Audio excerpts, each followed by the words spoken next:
विद्महे सीतावल्लभाय धीमहि तन्नो रामचन्द्र प्रचोदयात् जनकात्मजायै विद्महे रामपत्न्यै च धीमहि तन्नः सीता प्रचोदयात् रामानुजाय विद्महे ऊर्मिलानाथाय धीमहि तन्नो लक्ष्मण प्रचोदयात् आञ्जनेयाय विद्महे वायुपुत्राय धीमहि तन्नो हनुमत् प्रचोदयात् आञ्जनेयम् महावीरम् ब्रह्मविष्णुशिवात्मकम् बालार्कम् सदृशाकारम् रामदूतम् नमाम्यहम् शान्ता पृथिवी शिवमन्तरिक्षम् द्योर्नोः देव्यभयन्नोऽस्तु शिवादिश प्रदिश उद्दिशोः न आपोः विश्वतः परिपान्तु सर्वतः शान्तिः शान्तिः शान्तिः।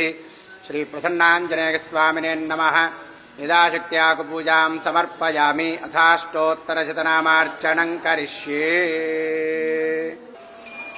ॐ हिरण्यपात्रम् मधोः पूर्णम् दधाति मधव्योधानीति एकदा ब्रह्मणमुपहरति एकदैव गजमान आयुस्तेजो दधाति आञ्जनेयम् महावीरम् ब्रह्मविष्णुशिवात्मकम् बालार्कम् सुदृढाकारम् रामदूतम् नमाम्यहम् आञ्जनेयाय विद्महे वायुपुत्राय धीमहि तन्नो हनुमत्प्रचोदयात्। प्रसन्नाञ्जनेयस्वामिने नमः।